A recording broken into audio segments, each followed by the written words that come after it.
18 साल से भारतीय जनता पार्टी की सरकार रही है।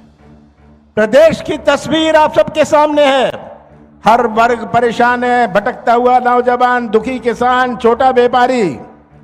शिवराज सिंह जी घोषणाएं करते रहते हैं। ये घोषणा मशीन तो आजकल डबल स्पीड पर चलती है। झूठ की मशीन डबल स्पीड पर चल रही है। 22,000 घोषणाएं करी हैं शिवराज सिंह जी ने, और ये हमारे नौजवानों की आवाज नहीं सुन सकती। इसकी सरकार 15 महीने आई थी, जिसमें से 2.5 महीने आचार संहिता और लोकसभा चुनाव में गया। हमने 11.5 महीने में अपनी नीति और नियत का परिचय दिया। कौन सी गलती करी मैंने कि हम कौन सा गुनाह, कौन सी गलती करी मैंने?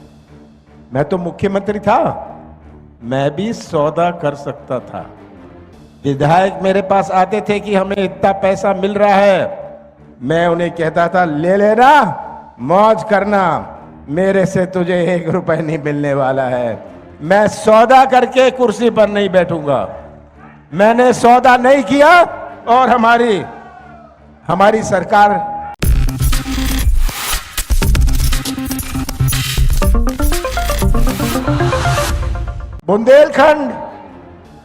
बुंदेलखंड वीरों की भूमि है। सबसे पहले मैं बुंदेलखंड की पावन भूमि को प्रणाम करता हूं। जागेश्वर नाथ की पावन भूमि पर आकर मुझे खुशी है, उन्हें प्रणाम करता हूं। रानी दुर्गावती को मैं प्रणाम करता हूं। शरद पूर्णिमा की मैं आप सबको बहुत बहुत शुभकामनाएं देता हूं, और इस मंच से पूरे बुंदेलखंड की जनता जनार्दन को मैं प्रणाम करता हूं। सबसे पहले मैं आपको धन्यवाद देना चाहता हूं कि उपचुनाव में आपने कांग्रेस का साथ दिया था करीब 1.5 साल पहले। आपको धन्यवाद देना चाहता हूं। उन परिस्थितियों में जहां पूरी कांग्रेस पार्टी मध्य प्रदेश की सरकार से लड़ रही थी, आपने कांग्रेस को विजयी बनाया। मैं आपको बहुत बहुत धन्यवाद देना चाहता हूं। केंद्र में जब कांग्रेस की सरकार थी, राहुल गांधी जी बुंदेलखंड आए थे। मैं केंद्र सरकार में मंत्रिमंडल था। राहुल गांधी जी ने आदेश दिया कि बुंदेलखंड का पैकेज बनाया जाए। याद है आप सबको, बुंदेलखंड का 8,000 करोड़ रुपए का पैकेज राहुल गांधी जी ने कांग्रेस की सरकार के माध्यम से दिया। और ये बुंदेलखंड पैकेज का हुआ क्या? आप इतने लोग बैठे हैं, मैं तो आपसे पूछना चाहता हूं, ये बुंदेलखंड पैकेज का कोई बैठा है यहां जिसको लाभ हुआ? किसी को लाभ हुआ? किसी को लाभ नहीं हुआ। ये भ्रष्टाचार और घोटाला का केंद्र बन गया। भाजपा की आज उन्होंने पूरे प्रदेश को चौपट कर दिया है। चौपट प्रदेश बना दिया है भारतीय जनता पार्टी ने। चौपट कृषि व्यवस्था, चौपट रोजगार व्यवस्था, चौपट भर्ती व्यवस्था, स्वास्थ्य व्यवस्था, शिक्षा व्यवस्था, अर्थव्यवस्था, चौपट नदियां, चौपट कानून व्यवस्था, चौपट प्रदेश आज आप सबके सामने है। प्रियंका जी, मैं आपसे एक बात कहना चाहता हूं। आप जब मध्य प्रदेश आई हैं, ये मध्य प्रदेश नहीं है, ये भ्रष्टाचार प्रदेश है, ये घोटाला प्रदेश है। आप सब यहां बैठे हैं, मध्य प्रदेश का हर व्यक्ति या तो भ्रष्टाचार का शिकार है या इसका गवाह है। सही बात है ये? इतना भ्रष्टाचार, हर कदम पर भ्रष्टाचार। ये आज तस्वीर मध्य प्रदेश की आपके सामने है। मैं इन नौजवानों की ओर देखता हूं। आज का नौजवान जिसकी अपनी सोच है, आज का भटकता हुआ नौजवान जो व्यवसाय का मौका ढूंढता है, नौजवान जो रोजगार का मौका ढूंढ रहा है, नौजवान जो कृषि परिवार से जुड़ा है, वो तो अच्छे कपड़े तभी पहन पाएगा, अच्छी पढ़ाई तभी कर पाएगा जब कृषि परिवार में मजबूती होए। यही नौजवान हमारे प्रदेश का निर्माण करेंगे भविष्य में, हमारे दमों का निर्माण करेंगे भविष्य में। कैसा निर्माण होगा मध्य प्रदेश का, जब हमारे नौजवानों का भविष्य ही अंधेरे में रहे। ये आज सबसे बड़ी चुनौती हमारे सामने है कि हम नौजवानों का भविष्य कैसे सुरक्षित रखें।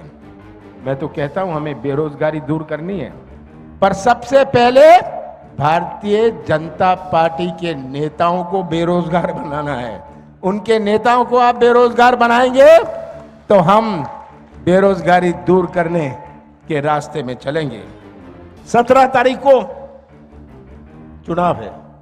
हर चुनाव के अपने मायने होते हैं। जनपद का चुनाव होता है, जिला परिषद, नगर निकाय के चुनाव होते हैं। हर चुनाव का अपना मायने है।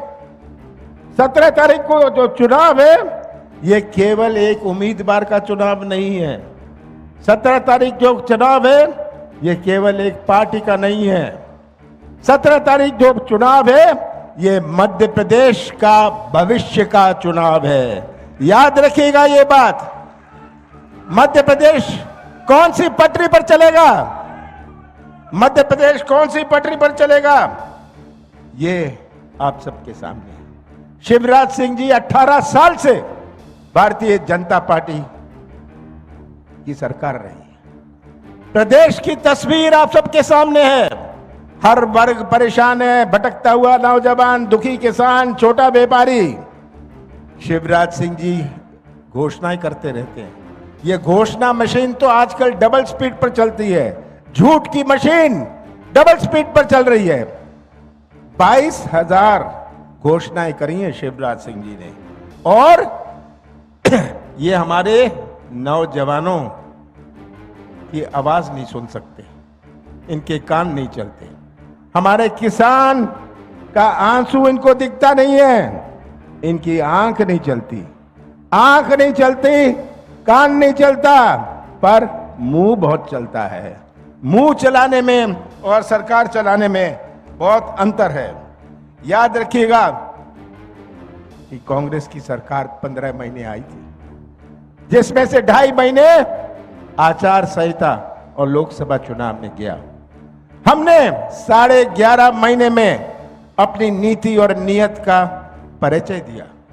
कौन सी गलती करी मैंने कि हमने किसानों का पहली किश्त 27 लाख किसानों का पहली किश्त में कर्जा माफ किया। हमारे दमों में हमने 57,000 किसानों का कर्जा माफ किया। सही बात है ये सच्चाई आप सबके सामने। कौन सी गलती मैंने करी, कौन सा पाप मैंने किया कि 1000 गौशाले बनाए। हमने 11.5 महीने में 1,500 गौशाले बनाए। कौन सा गुना मैंने किया कि 100 यूनिट 100 रुपए हमने बिजली दी। हमने शादियों के लिए पैसा दिया, हमने पेंशन बढ़ाई। कौन सा गुना, कौन सी गलती करी मैंने? मैं तो मुख्यमंत्री था, मैं भी सौदा कर सकता था। विधायक मेरे पास आते थे कि हमें इतना पैसा मिल रहा है, मैं उन्हें कहता था ले लेना, मौज करना, मेरे से तुझे 1 रुपए नहीं मिलने वाला है। मैं सौदा करके कुर्सी पर नहीं बैठूंगा। मैंने सौदा नहीं किया और हमारी सरकार नहीं रही। आज मध्य प्रदेश की तस्वीर आप सबके सामने है। मैं तो आपसे यही निवेदन करना चाहता हूं, ये तस्वीर अपने सामने रख लीजिए। कमलनाथ का साथ मत देना, कांग्रेस का साथ मत देना, ये तस्वीर सामने रख लीजिए। सच्चाई का साथ देना। आप सच्चाई का साथ देंगे तो हमारा भविष्य सुरक्षित रहेगा। याद रखिएगा, जो आप 17 तारीख को बटन दबाएंगे, ये बटन किसी उम्मीदवार का केवल नहीं होगा, ये बटन हमारे भविष्य का होगा। हम कैसा मध्य प्रदेश बनाना चाहते हैं उसका बटन दबाएंगे आप। और यही आज हमारी सबसे बड़ी चुनौती है। आज यही हमारे सामने चैलेंज है। मैं तो अंत में यही कहना चाहूंगा, मुझे पूरा विश्वास है कि 17 तारीख को आप सब मिलके हमारे दमोह, हमारे बुंदेलखंड और हमारे प्रदेश की रक्षा करेंगे, हमारे संविधान की रक्षा करेंगे, हमारे संस्कृति की रक्षा करेंगे, जो हमारे जोड़ने की संस्कृति है, दिल जोड़ने की, संबंध जोड़ने की, रिश्ता जोड़ने की, और हमारे आगे आने पीढ़ियों के लिए उनका भविष्य सुरक्षित रखेंगे। और जब विधानसभा में हमारे दमोह का झंडा लहराएगा, ये आपका फैसला होगा। आप सबका बहुत बहुत धन्यवाद।